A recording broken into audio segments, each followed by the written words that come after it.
Good evening, all of you. Am I audible?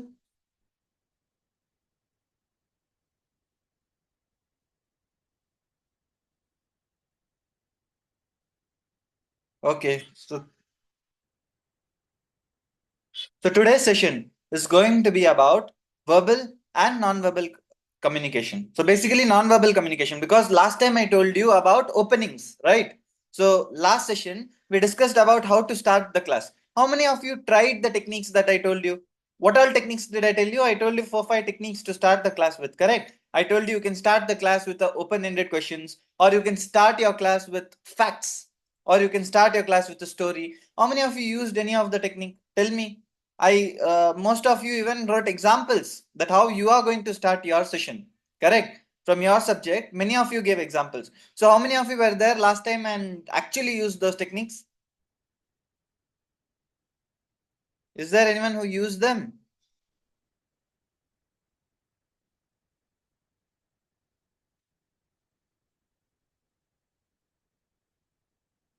Okay. So I want all of you to be interacting in the session. Otherwise, it will not be fun. When I ask questions, when I tell something, each one of you need to reply to it. Okay. So that's good. So today we are going to start our session that is going to be about non-verbal communication. Before that, yes, very good. So somebody started by giving daily life examples. Okay, good. So today's session is going to be about non-verbal communication. Before that, let me tell you a small story. Okay, so this is the story of a farmer named Mr. Sharma. Okay, so this Mr. Sharma was owning a farmland. He used to plant lot of crops, correct? So he was doing farming. One day, what happened? He didn't get a desired yield. So whatever was the desired yield that he wanted, he wasn't getting the desired yield from his farm. Correct. So he was not able to get the desired yield. So what he did was he was very much worried. So then there were two people named Ravi and Arjun. So Ravi was a very he was a very extrovert person. So extrovert means what? Extrovert are the people, all of you know, those who are open to talking, who don't have any kind of stage fear, who talk so much, who like speaking very much with different kinds of people, correct? So our Ravi, this Ravi, he was extrovert, right? So Ravi decided to help the farmer by talking with the farmer and giving solutions to the farmer. So what Ravi did? Ravi went to the farmer next day, that is to Mr. Sharma. Correct. So the name of the farmer was Mr. Sharma. Ravi goes to Mr. Sharma and he tells that I am going to help you in your problem. That is, you are not able to get the desired yield, right, from the plants, whatever you require. You are suffering losses. So I'm going to solve this problem of yours by giving you solution. So Ravi goes to him and he motivates the farmer. He tells him some solutions. He tells him how he has to plant. He teaches some advanced level techniques. He tells the farmer not to worry. Okay, so Ravi does this daily. He goes to the farmer and daily he talks to the farmer because he's an extrovert. He likes talking, right? So he goes to the farmer and he tells the farmer every day that, see, this is the way you're going to solve this problem, that problem. Are all of you listening? Is everybody listening? Who all are listening? Raise your hand or tell yes. Okay, Deepika is telling yes. Tarang Chaudhary is telling yes. Good, very good. So some of them are listening. So the story, yes, very good. So yes, very good. Nirmala, Gina, all those are people who are listening. Very good, very good. So got it. You understood the story still here, right? So our Ravi, because he is an extrovert, he goes to the people and tells them that how they can solve, how the farmer, that is Mr. Sharma, can solve his problem. He goes to the farmland, he talks to the farmer and tells them the solution. He tells them what kind of fertilizer he has to use, how he needs to water the plants. But then Mr. Sharma keeps getting frustrated. He keeps getting angry because of Ravi. Because daily Ravi comes. If somebody is coming to your house daily and telling you, see, this is how you should solve the problem, your problem will get solved. Don't worry. Daily, if I'm telling you that, at a point of time when you're not getting the results, you will get frustrated, right? So Mr. Sharma doesn't like taking actions. He doesn't like listening to Ravi when Ravi tells him. So he gets very much disturbed by Ravi and he's not getting any kind of result. Then Our Arjun takes entry. What Arjun does is, Arjun is a person who is not extrovert. He's a little introvert. He doesn't like talking much. He's very silent person. Okay, he's introvert kind of person. So what he does, our Arjun goes to Ravi. Arjun goes to Mr. Sharma, that is the farmer. And Arjun tells Mr. Sharma, I am going to solve your. He doesn't tell anything that I'm going to solve or not. Whenever Mr. Sharma is working in the field, what Arjun does is he goes beside Mr. Sharma and starts plowing the field himself. Rather than advising Mr. Sharma how he has to solve the problem, Arjun goes daily to the farm and along with Mr. Sharma, he also starts blowing the field. He also starts adding some fertilizers. He works with lot of energy. Seeing all the energy of Arjun, Mr. Sharma is very much impressed. And Mr. Sharma starts putting his effort also. Correct? So looking at the effort of Mr. Arjun, Mr. Sharma also starts putting effort. And because of that, he starts getting good yield. So, what is the moral of the story? What do you understand from here? Ravi was an extrovert who loves talking so much and he tried to help Mr. Sharma but wasn't able to help him.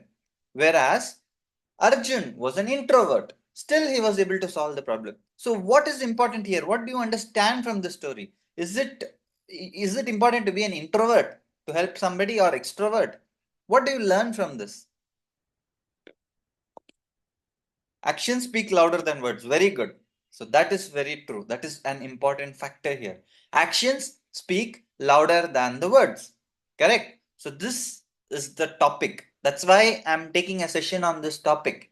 Our topic is about non-verbal communication. How to communicate with the body, because ultimately that is more important. If your body language is not important, if your body language is not good, then there is no point of talking so much in the class. There is no point of speaking so much and taking big lectures. If your body, if your actions are not able to show the required energy, if your body language is not proper, if you are entering the class, I used to have some teachers when I was studying. Looking at the teachers, we start feeling very much sleepy. The teacher comes so lazily with their hands in the pocket, and the way the teacher enters the class folding their hands like this. So, looking at that, students lose their energy. Imagine there's a teacher, as soon as they enter the class, they are with so much energy, students will be filled with energy. That is the importance of non-verbal communication. So, let's discuss about non-verbal communication. You are going to learn techniques which you might have never seen anywhere in the life. And some of you might already know a lot of non-verbal techniques. You already might have learned body language and other things, but you are also going to learn something new definitely from this session. Okay, so pay attention in the entire session, and if anybody has any kind of questions, feel free to text in the chat. I will answer everybody's any kind of question. Okay, so related to teaching. So thank you, pay attention. So now I'm going to share you the screen.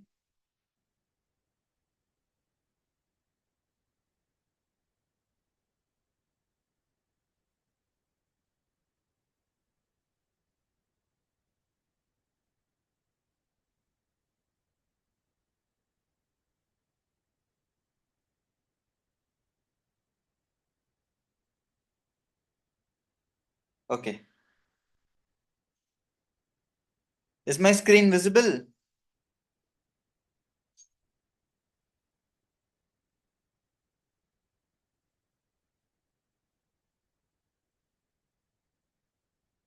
So this session is about non-verbal communication, as I told you, and now we are going to learn the introduction. So I think the screen slides are not changing. Just a second.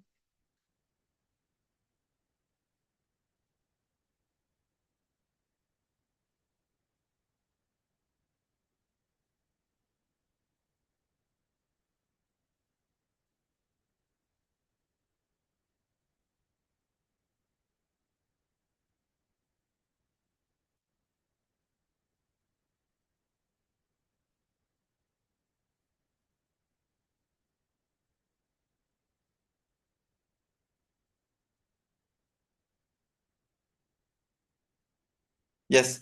So in non-verbal communication, what is non-verbal communication? I already told you. Non-verbal communication is the way you talk with your body language. The importance of body language in communication. See, only 7% of what we communicate is our verbal. Okay, because all of you have seen which you have seen different types of animals, right? So human beings are the only animals which can use words. Apart from that, if you see all the other animals, they communicate entirely with their body language. You have seen even gorillas, which are closely related with human beings, even they talk to each other only with their body language. So now scientists have discovered that only 7% of what we speak is verbal and 38% is local. Vocal. Vocal means we are going to talk about the tone, the pitch. Again, that is not about what you speak. Only 7% contributes to what you are actually talking. Remaining 38% is the pitch, is the volume in which you're talking, in the speed at which you're talking. So that one. And 55%, the maximum percentage at which we all of us don't even concentrate, is our non-verbal communication. That is our body language. So why non-verbal communication matters? Because it has huge impact on learning. If you want the students to learn and understand what you're teaching, you need to focus on non-verbal communication, and it helps in building relationships, because student and teacher relationship has to be very good. Only then the classes can go very well. Correct? A student will want to listen to you only if you are able to maintain a proper relationship, if you are friendly with the students, if the student has trust in you. If the student doesn't trust what the teacher is talking, student will definitely not listen to such a teacher. Student must have trust in the teacher. And rapport, if you're able to build that proper rapport with the student, and if you're able to create a positive environment in the class, that is all that matters. So that's why our non-verbal communication is very, very important. Now, different types of non-verbal communication are there. What are the different types of non-verbal communication? You have kinesics, you have personal appearance. That is, kinesics is nothing but body language. You have personal appearance, how you look. That's why if you are going to the class, most of the teachers, they are told to wear proper uniform and get dressed up well. Because if you look like a student, people will think you're a student, and student will not want to respect you, right? If you are dressed up different, if you are dressed up in a way which deserves respect, only then, because first impression is very important. Correct? So that's why they have some appearance. Teacher has to focus on appearance also, and physical environment, how the environment is, and proxemics. Proxemics means touch, the role of touch. Sometimes teacher pats on the student back. Correct? You appreciate the student. Wow, very good. You're doing very good. So some amount of touch, that also plays a very important role in building connection with the student. And proxemics is the distance between how far you are standing and talking to somebody, and haptics is the touch. Okay, next comes vocalics. So these are different types of things. And in communication, the most important thing is the body language, facial expression, how is their expression, and gestures, eye contact, posture, proxemics, and paralanguage, what I already told you. So paralanguage is nothing but tone, pitch, and volume. These are the different things. So now, most of you, just tell me which class teachers do you find are the most interesting? Which classes? Is it the junior classes that are more interesting, or is it the senior classes that are more interesting? If you go to primary classes, are primary classes more interesting, or are senior classes more interesting? Yes, very good. So primary classes are actually very interesting, correct? Okay, somebody is not able to see the PPT properly. Kindergarten, correct?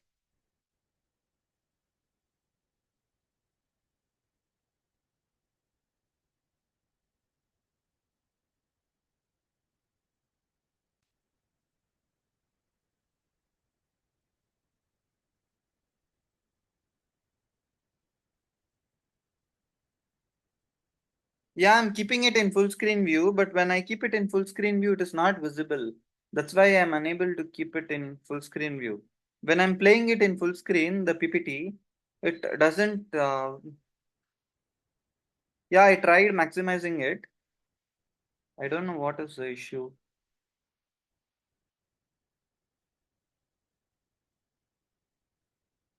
Yeah, now is it visible?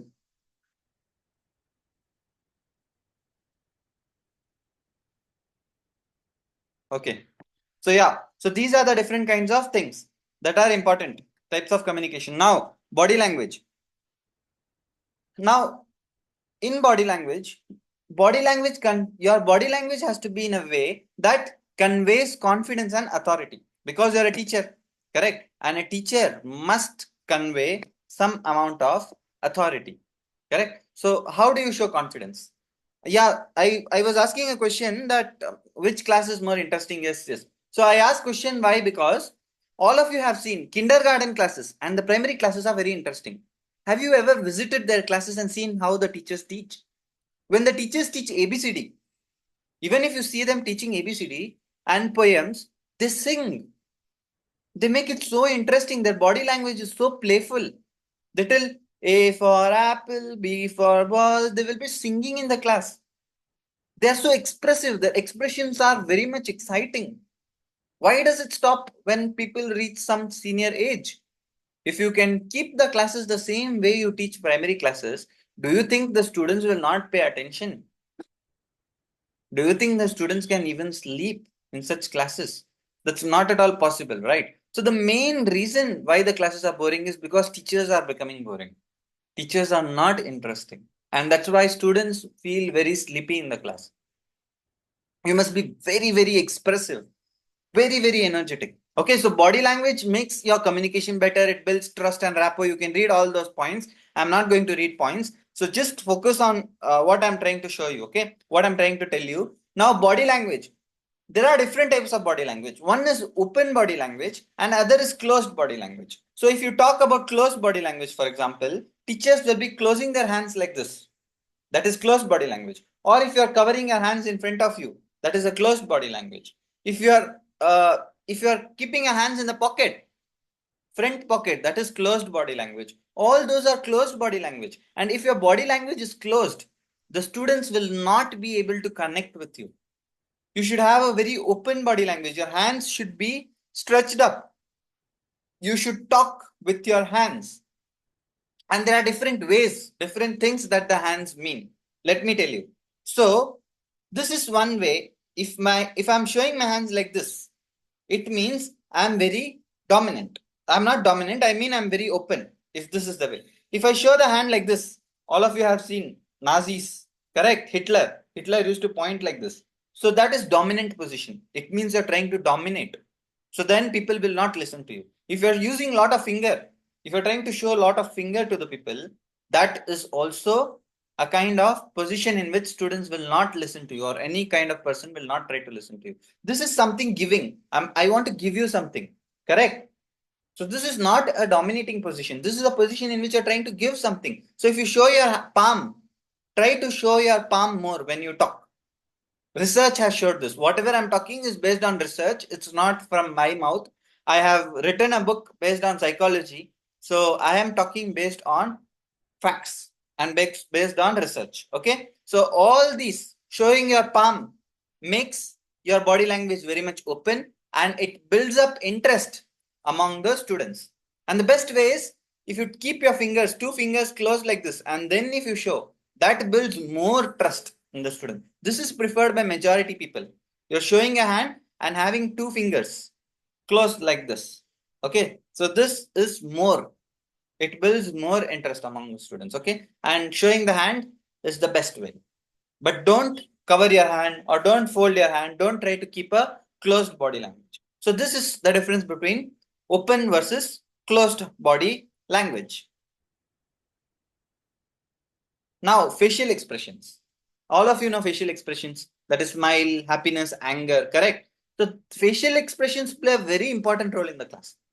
Because if somebody is disturbing you, all of you know, your facial expression must tell the student that they need to keep quiet. Correct? Try to use more facial expressions rather than words. You must keep silent sometimes. As I told you in the story, always words are not important. Sometimes the facial expression, how you are looking at the student, how you are reacting towards the student will change the student's behavior accordingly. Correct? If you want to make the class engaging, you must smile. If there is something exciting, you must get excited. Correct? So if there is, when you are telling a story, the story must be told with facial expressions. So that is what it makes, it expresses different emotions and reactions. Okay, so smiling, you need to smile to encourage participation, and frowning, that is getting angry, and all those things are used to show disapproval. Okay, so this is about facial expression. Now gestures.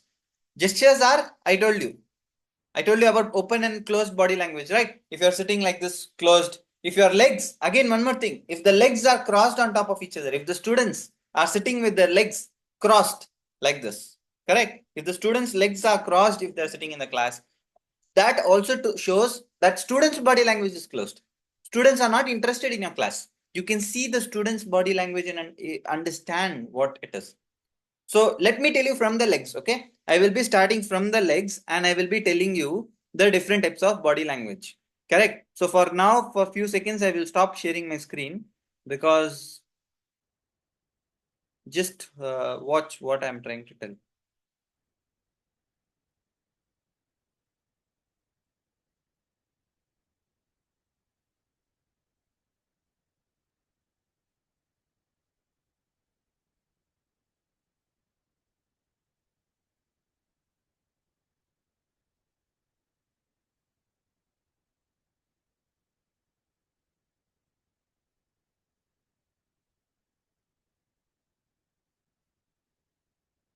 Okay, no problem. All of you can see me, right?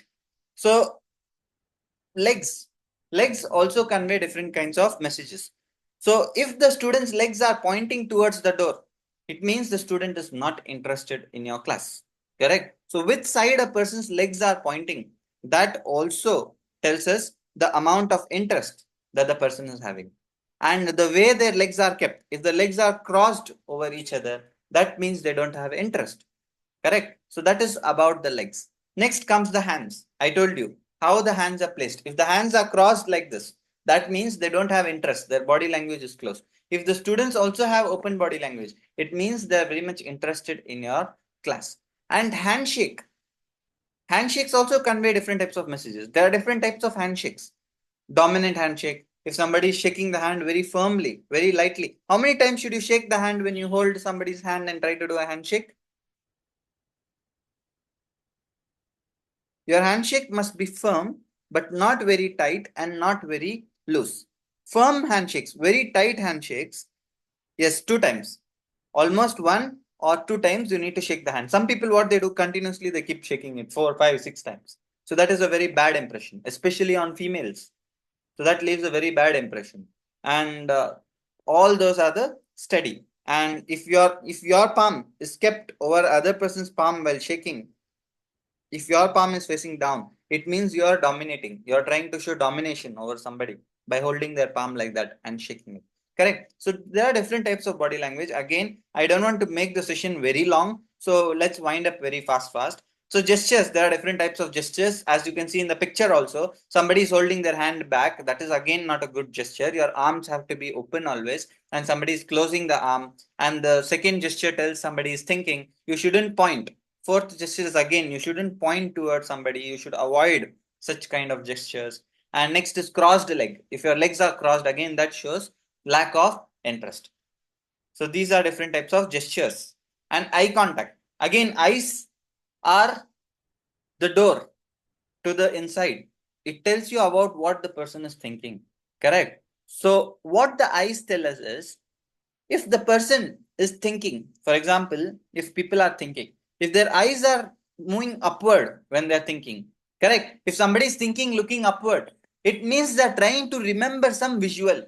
What is it? Some kind of image, some kind of video, some kind of photo, any kind of visual. All of you can try. If you think of an image, generally your eyes move upward. And if you try to think of any kind of sound, audio, your eyes go left or right, this side, sideways. Correct. And if you try to think about any feeling, generally the eyes go downward. The eyes will go downward. So this is what, looking at the eye position, which side the eyes are going, you can tell what a person is thinking. If they're thinking of any kind of image, did any of you know it before? How many of you knew this before? That the position in which the eyes are in, that tells us what the person is thinking about, whether it is an image, whether it is a feeling, whether it is a sound. So this is a kind of technique. Next, holding eye contact is very important. When you're teaching in the class, you should hold eye contact for 3 to 5 seconds. And next, posture. Again, I told you posture is very important. You should stand tall. Proxemics is the distance. Proxemics is distance. You need to always move around in the class. Some teachers, what they do, they keep standing in one place and keep teaching. But you need to move around the class, go around, walk, keep walking, because when you're walking, you go towards the student and that connects you more to the student. There are different types of distances. Like there is a distance until 1.5 feet, up to 1.5 feet, the distance in which you can have people, that is called the intimate region, in which you can only have like small babies. Correct? All of you hug the small babies and hold them towards you. That is intimate. And next is personal space. Personal space is a space which is up to 4 feet. So sometimes, like it may be your friends, all of you talk to your friends at a distance of around 4 feet, right? So that is called personal space. And next is the social space. Social space is for the people whom you talk to beyond 9 feet. Correct? So if you are giving a public speech or something, so the people are 9 feet away from you. So you cannot have anybody immediately in your intimate space or immediately in your personal space. Correct? So if you want to connect with somebody, again, the space, the personal space also communicates a lot of information. Correct? So all these techniques will help you understand people better and read people better. That's why this session becomes very important again. And proxemics helps to build connection. That's why you need to keep moving around in the class. As a teacher, you don't stand one place. If you're standing front of the class and if you're just teaching and leaving the class, that's not going to make an impact in the student's mind. You need to keep moving around, changing the space. There has to keep a movement in the class. Got it?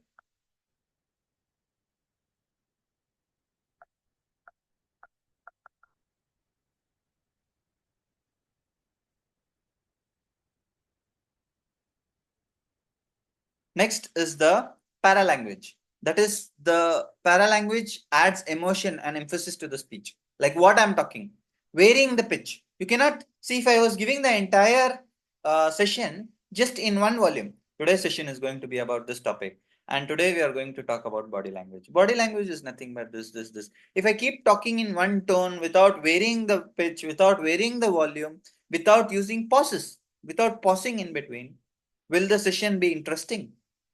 No, right? So that is again very important. You must change the pitch, volume, and pauses effectively. Most of the people are scared of pauses, especially when they go to stage, they are afraid to stop talking. We must not be scared of pauses. Sometimes when you're talking, it's very important to pause and let the information enter inside the student's mind. Correct? When you're teaching something, sometimes it becomes very important to take a break for 1 second, 2 seconds, 5 seconds, not just keep talking, so that the information goes into the mind of the people. Just like now, how I use the pause.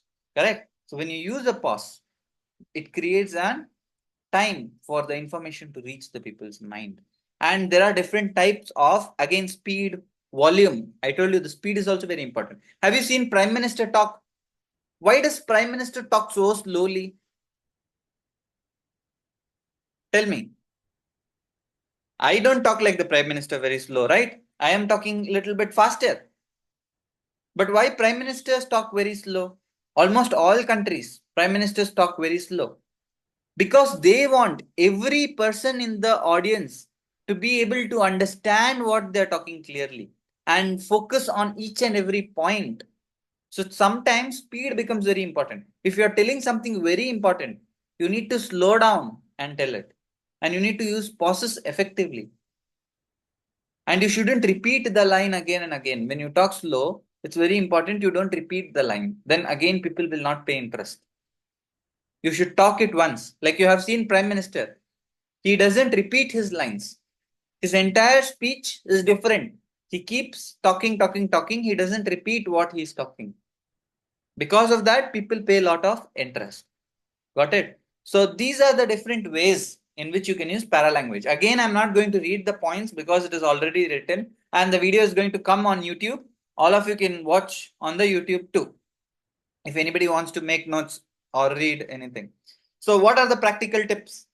So the practical tips that you can start using from now immediately is be mindful. Whatever you learned, try to be mindful of that and try to apply it. Try to use it properly. Okay. So immediately from the next class onwards, try to use these techniques. So what are the different kinds of techniques? Tell me some techniques that you remember from the session.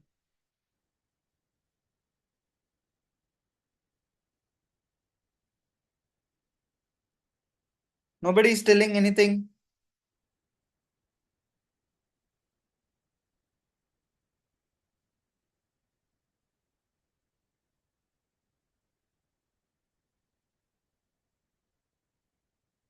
Okay. So let me tell you one most important thing. Yes, body language, paralanguage, all those things you learned. So see, I will tell you a few things. One thing is called mirroring. Okay. This is again something new I'm telling you. Mirroring means you need to mirror the body language. So sometimes all of you have seen, correct? If you smile, if I am smiling, if I am laughing, the smile is contagious. It spreads to you. Correct? Even other person smiles when you smile. If you yawn, other person yawns. Correct? So how your body language is, the same type of body language the students will have. And sometimes students' body language doesn't behave like how your body language is. If you are energetic, still the students don't become energetic. So to connect with them, sometimes it's important for you to copy their body language. That is called mirroring. Okay, all of you can read here. Practice mirroring. Mirroring means copying others' body language. And you can understand if the student is connected in your class, if the student is paying attention in your class by looking at the student's body language. If your hands are open, are the student's hands open too? That will show that student is connected to you. If your expression is smiley, are the students smiling too? That shows that the students are connected. They are paying interest. So that is called mirroring. You can look at the person and you can tell that how interested they are, how much interest they are paying. Are they actually connected, listening by mirroring? So they mirror your body language subconsciously. Sometimes it's important for you to mirror their body language as well. And next is dynamic movement. So I told you from tomorrow onwards, all of you will move in the class and teach. Don't stand in one place throughout the lecture. It's very important to sometimes walk here and there. And your voice needs to be expressive. Okay, that is again very important.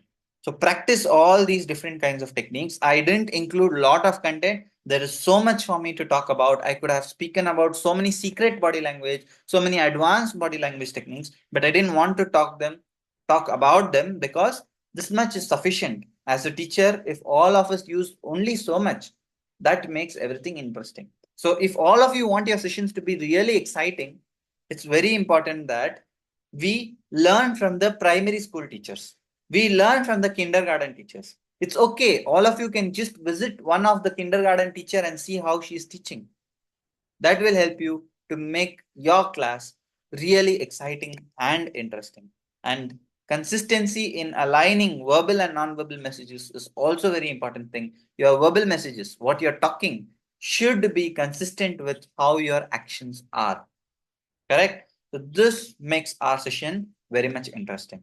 What I want all of you to do is just immediately after the session, you can go to my YouTube channel and subscribe to the channel because all the videos, all the lectures of mine that I'm going to take every week sessions are going to be uploaded on YouTube. This session was not very much interesting, not very much exciting because again, it's very difficult for me to show body language over this camera. It becomes very difficult to conduct online. If you would have attended a live session, it would have been more interactive and more fun.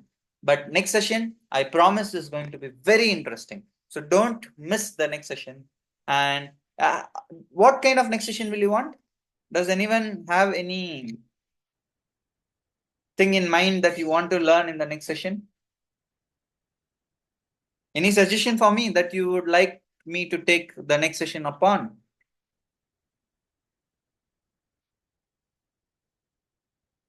Okay, so for slow learners, attention seeking of students, then anything else you want me to discuss in the next class? Classroom control, children who have learning difficulties, those who don't bring books. Yes, yes.